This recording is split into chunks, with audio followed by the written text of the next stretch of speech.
Mang, jualan apa ini, Mang? Ayam geprek, Kak. Ayam geprek. Ya. Widih, ayam geprek langsung kayak motor ya, Mas ya? Iya. Berapaan? Jual 2.000. 2.000. Murah banget, Mang. Boleh, Mang. Bikinin, Mang. Ya. 5 ya, Mang ya? Ya. Ini mau bikin dulu, Mang. Bikin. Buat anak-anak. Berapaan nih? 2.000. Sama 2.000. Pakai masako ya? Raiko. Raiko. Rasa sapi, guys. Nah, ini sambalnya dadakan gini ya di atas motor. Udah berapa lama nih jualan? Udah ada 6 tahun, 7 tahun kan. 6 tahun. Iya.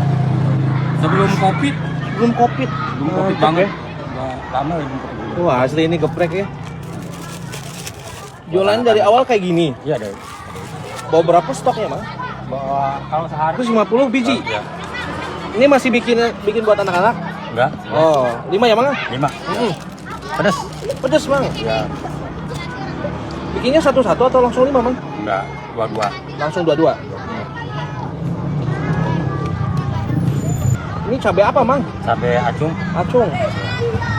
Langsung ya 2-2. Ini terinspirasi dari mana, Mang ya? Jualan ayam geprek Sendiri aja. Awalnya sih dari Ade. Ade kan jualan kayak gini.